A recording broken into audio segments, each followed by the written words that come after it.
Welcome back to the news at 10.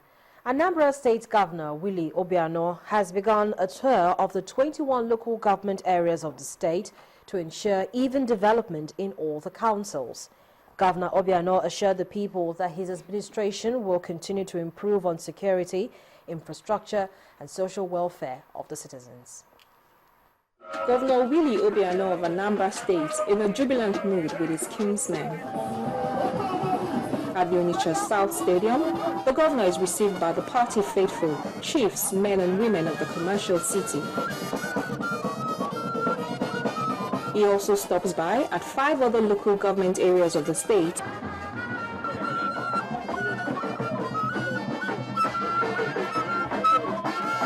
to appreciate the support given to him during the last governorship elections. I just started a visit to listen to various things in the local government areas that we have, understand their problems, what they require most, what is more pressing to them, and be in a position to address that.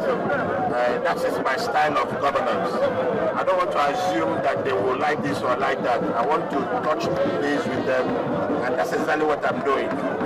At the end of the tour, the governor assures the people that his administration will continue to work on 4 pillars of agriculture, trade and commerce, oil and gas, and industrialization. It's also an opportunity to thank them for voting massively for me during the last election. It's also an opportunity to let the APGA faithfuls, Anambra is APGA. There's no good saying it, and nobody will take it away from us. But apart from the president, APGA is contesting for all the elections, Senate, Federal House, of course, the State House of Assembly, and we are going to win all of them. APGA is our state. We are not contesting with anybody, and we will deliver. Against the backdrop of the defection of some of the members of his party at the National Assembly to other parties, the governor's words for all APGA members in the state is, remain strong and unshaken. 15% of the nation's population are reported to have one form of physical challenge or the other, while research shows that there is a possibility of an increase of such cases in the near future. Little is being done to address the needs of this vulnerable group. In our next report, we take a look at how government at all levels can ensure the mainstreaming of the needs of physically challenged persons. 47-year-old Abubakar Yusuf is an indigent of Gombe State, crippled from birth. This condition, however, did not deter him from acquiring a secondary school certificate. Besides this, he produces sandals and makes a profit of 3,000 naira daily, which he uses to fend for his family. In this business, that I have resources that is able me to marriage. Just now, I have wife and children. I have my own house. Before I started work with government in this one, I create my own personal workshop. It's where I train some people with disability and able people. They are staying together with me. The drive for being independent is what also drove Anna Garuba and Rashidat Oguntope into this artistry. For them, there is ability in disability. In spite of marginalization and vulnerability, some of them remain optimistic about life. I'm in this business to have some money to further my education, because education is the most important, especially we handicapped. We have to be educated. I want to be independent. I don't want to rely on people before I eat. Unlike many other of their peers who are solely dependent on help from well-meaning Nigerians, these ones demand financial support in helping them bring their skills to the fore. It is a privilege to every disabled to go and learn and become independent of him or herself. So, and what I need the government to do is that this is not enough for us. after learning it, some don't see the money to establish their own. Now they should help to empower us or giving us the employment so that it will enable us to earn a living. But how far has the government assisted this vulnerable group of Nigerians? Without an enabling environment that ensures removal of all barriers, it will be impossible for persons with disability to move freely, market their products, improve their living standards, and correspondingly be identified as noble segment of the society. Nigeria is a signatory to the United Nations Convention on Rights of Persons with Disability. It is hoped that both the legislative and executive arm of government will assent to the Persons with Disability Bill, as well as meet the challenges confronting these Nigerians in future budgets.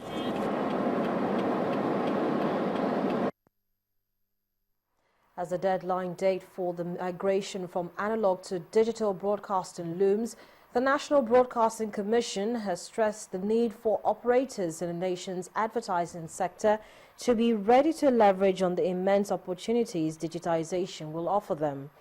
This advice was given in Lagos by the Director General of the agency, Mr. Emeka Mba, at a breakfast session with the Advertisers Association of Nigeria, ADVAN, and the Media Independent Practitioners Association, MIPAN. Mr. Mba also told the gathering that digital migration will engender the proliferation of channels and encourage them to support content development so as to create new revenue channels. It's a breakfast session with the Director General of the National Broadcasting Commission, NBC, Emeka Mba, put together by the Advertisers Association of Nigeria, ADVAN, and its partner, Media Independent Practitioners Association of Nigeria, MIPAN. The issue here is the Nigerian Television Digitization Project. Officials of the two bodies believe the DG is the right source of information on the subject. With the benefit of hindsight, Mr. Mba traces the development of digital broadcasting to the treaty initiated by the International Telecommunications Union and its meeting in 2006 in Geneva, Switzerland. Next, Mr. Mba lists inadequate funding, inability to leverage on the new business opportunities that may spring up due to digitization, as well as Nigeria's inability to compete strongly on the global digital platform as some of the challenges. The benefits of digital switchover, you get more content, more social inclusion. But by and large, digital offers us a fantastic viewing experience, and I think that those of you who have some of the digital satellite channels and so on will attest to the quality of programming. So what are ADVAN and MIPAN members are taking away from this meeting? For us as advertisers, the biggest issue is what Mr. Mba alluded to, and that is the issue of measurement. Because, ladies and gentlemen, media planners is going to be a nightmare, whether you want to accept it or not. And so, where the real job will be, would we have the right criteria, the right tool to actually measure audience, viewing, whatever content we're putting on air? What we wanted to do was, rather than just come to our own conclusions, we thought the starting point was to fully understand what the dimensions of this digitization project is. It's generally believed that the role of the NBC as a regulatory body will be put to test in the new era of digital broadcasting. The Director General says he's optimistic that Nigeria will get there with the support of the advertisers and other concerned players.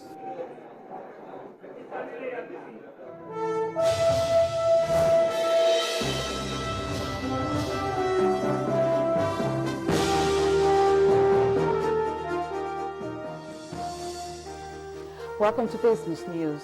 The reintroduction of ATM withdrawal charges by the Central Bank of Nigeria has been explained as a move geared towards the sustainability of the banking business. A member of the Bankers Committee and Chief Executive of EcoBank PLC, Mr. Jibril Aku, stressed that banks had reversed the policy owing to rising costs of ATM machines maintenance. Since your bank has made its own ATM free for you, anytime you go there, most banks, for their customers, withdrawal is free. So we say when you go to another bank's ATM, you are also free for 3 withdrawals. And I think that is essential. Because I understand that in some of the performance we saw, I think it's in the extreme case, 500 withdrawals in 1 month. Such large pressure on the machine. It has a cost element. I remember that the banks must be encouraged to continue to invest in ATMs. And I think that was the whole essence behind that. Meanwhile, the Lagos Chamber of Commerce and Industry is supporting the central bank's decision to reintroduce cash withdrawals from ATMs. The president of the chamber, Mr. Remi Bello, says the renewed charges must be accepted to keep the banks functioning. They've taken the inventory of what they've been able to do in the last 2 years and realized that there are costs that they may not be able to continue to bear. And mind you, if you are using the ATM of your own bank, the 65 naira will not be charged. It's not applicable. It is when you are now using ATM of another bank, that is, you are collecting money from a bank different from your own bank, that is when the 65 naira will be chargeable. Like I said, you know, everything is about business, about money making. When you are doing an activity at a loss, definitely you won't last in that line of business, and we want them to continue to be in business. Traders expect interbank rates to climb next week as the market anticipates further withdrawals by the NNPC, foreign exchange purchases and treasury bill auction. Interbank lending rates climbed to an average of 12% at the end of the week from 10.37% last week. Overnight placements climbed to 12.25% from 10.5%, while the open buyback grew from 10.25 to 11.75%. Traders attribute this to the withdrawal of a portion of the NNPC's deposits with some lenders to its account, with the central bank draining liquidity from the system and raising the costs of borrowing among banks. And finally, in business news, a turnover of 1.367 billion units of shares worth 13.295 billion naira were traded in 23,973 deals this week at the Nigeria Stock Exchange.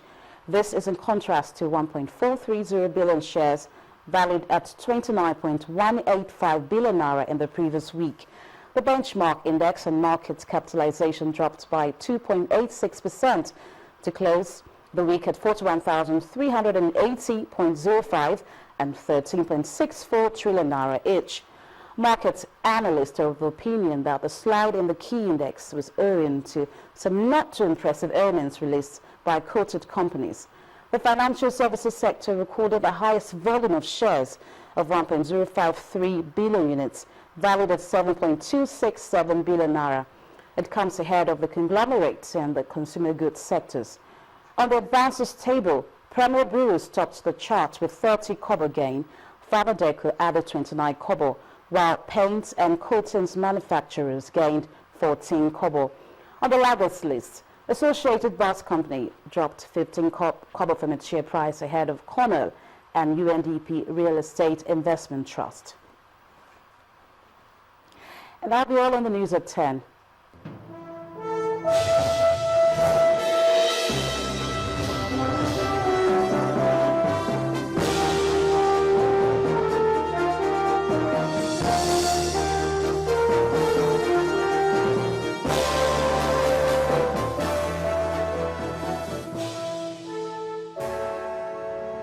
Next on the news at 10, Swansea ruined Louis van Gaal's debut as Manchester United manager as Arsenal opens the season with a dramatic win.